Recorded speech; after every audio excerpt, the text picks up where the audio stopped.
Welcome to Barrett Mitsubishi, I'm Marty Vogel, and let me introduce you to the Pajero Sport GLX 2017 model. This one here is finished in white, as you can see, but this is no ordinary Pajero Sport.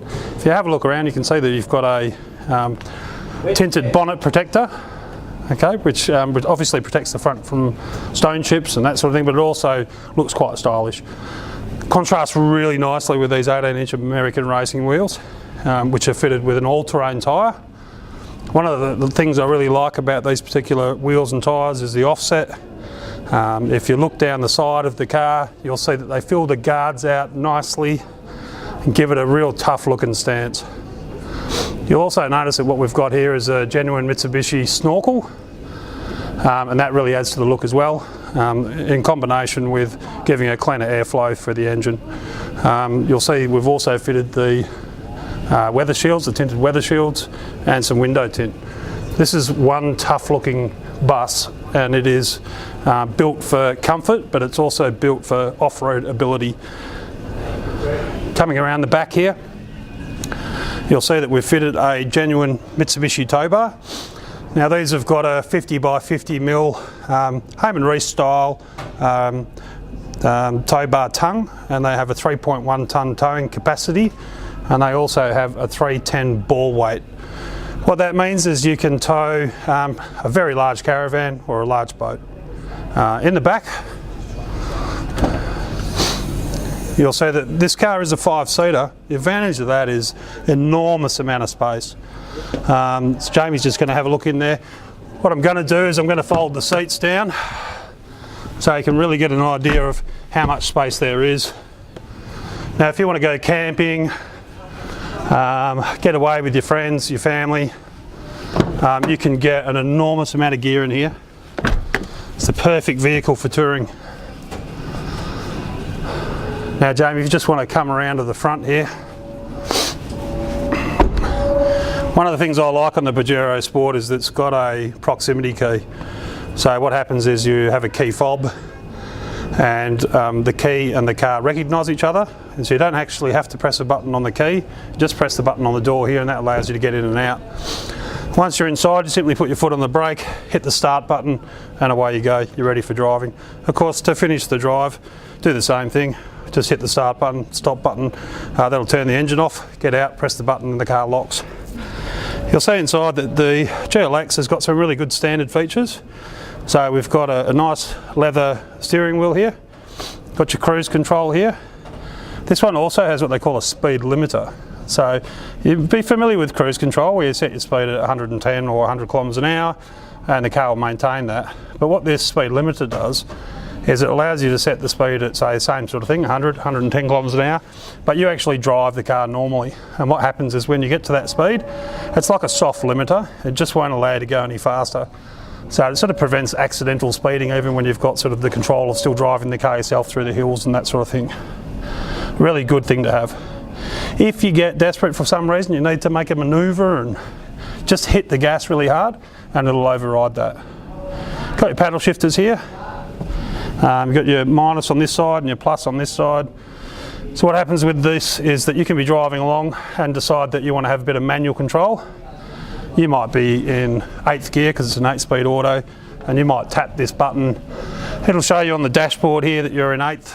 Tap that, you'll be back to 7th, back to 6th, back to 5th, and then you can use this one to go up. If you don't touch it after a while, it'll automatically go back into drive, but you can pull this and it'll switch it back into drive for you manually. It does also have a Tiptronic function with the gear stick as well. On this side you'll see that there's some audio controls for your voice activation, for your phone systems and that sort of stuff. It also has, you know, your volume and your station changes and that sort of thing.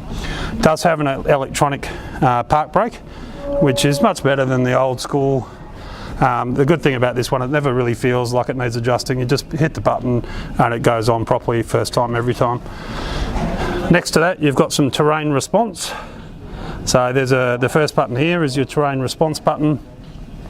That enables you to pick things like gravel and snow and mountainous terrain, so that you can put your four-wheel drive system in the right setting. Next to that, there's your downhill descent control.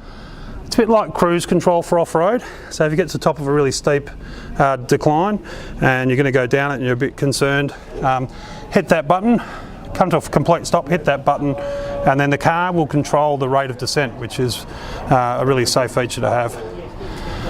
The large round dial there, that's actually your Super Select, which is a Mitsubishi hallmark for about 30 odd years.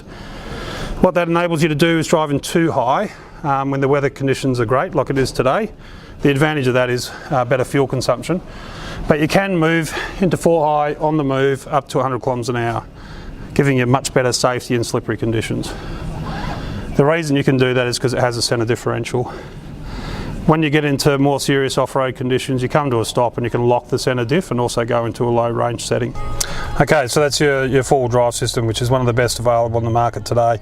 Again, the key advantage of the Super Select is the ability to have 2 high, which has got lower fuel consumption, and the freedom to move into 4 high for better traction and security.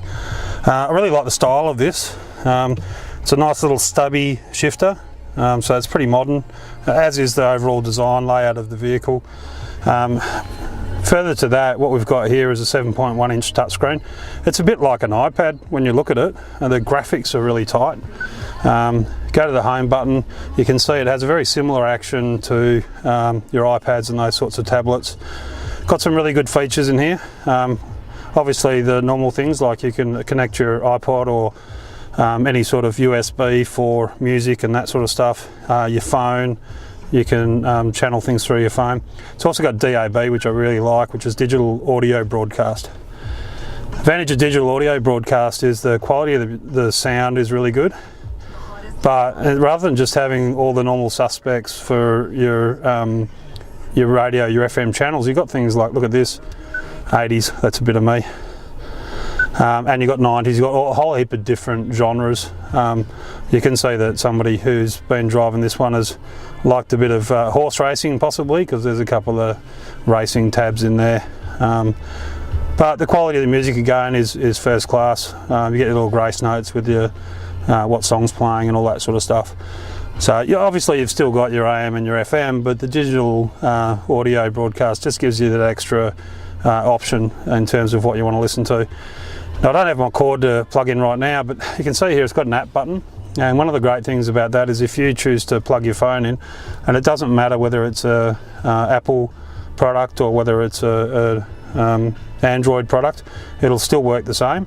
Once you actually hardwire your phone in through the USB in the center console, you then can use some of the apps that your phone has. So you might say, for example, press the voice button on the steering wheel and say, take me to Bunnings at Fountain Gate, and the system will pick up on that, and suddenly you'll get your Google Map system will come up here.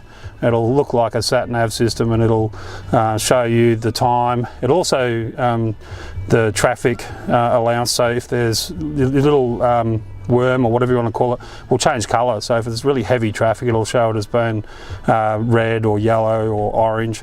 But if there's little traffic, it'll just be blue. And that's all part of the Google Map function, and really what your phone's doing is projecting onto this screen. And I think the Google Maps is probably one of the best mapping systems around.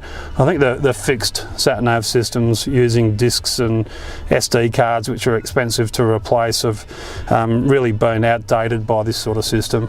The other thing you can do when your phone's connected is, which is a really good safety feature as well as being convenient, is you can send and receive text messages.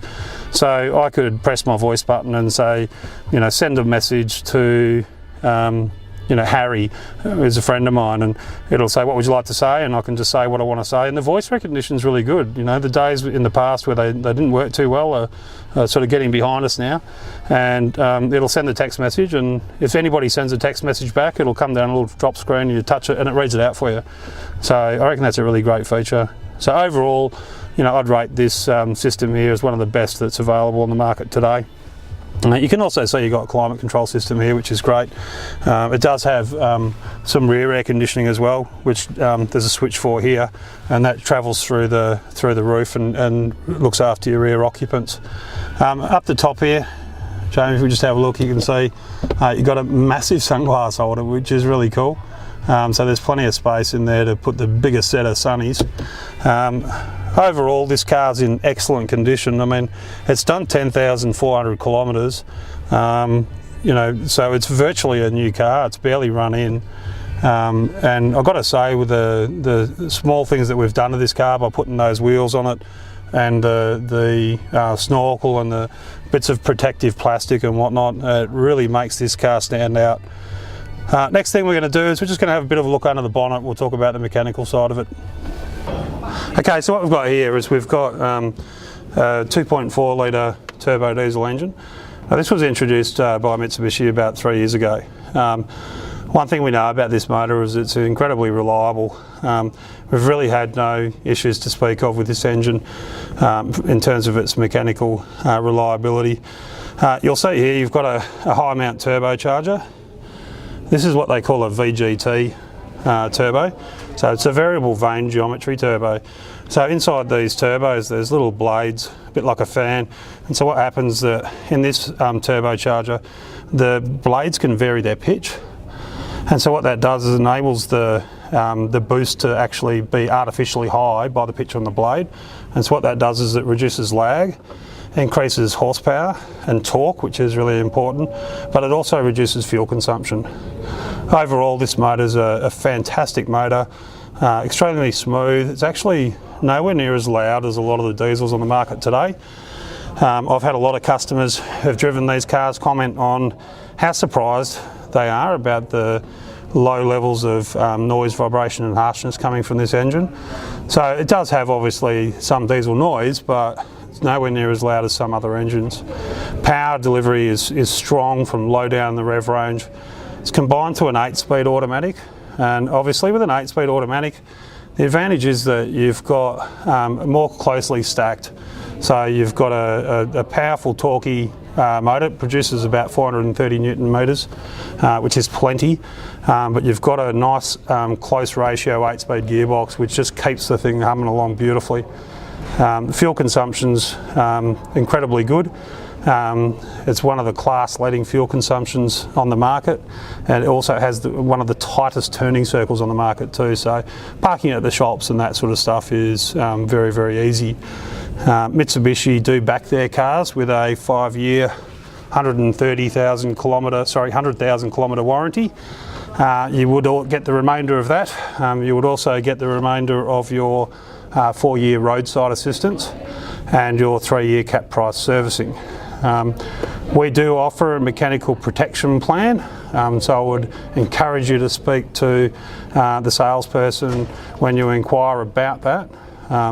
It's an excellent value proposition and will protect you on a vehicle like this for several years. Well, thanks for taking an interest in this Mitsubishi Pajero Sport at $42,990 with only 10,000 Ks on it and a lot of extras. This car is amazing value for money. I'd recommend that you give us a call now on 03 9907 0555 or contact us through the link on the website. Thanks for watching.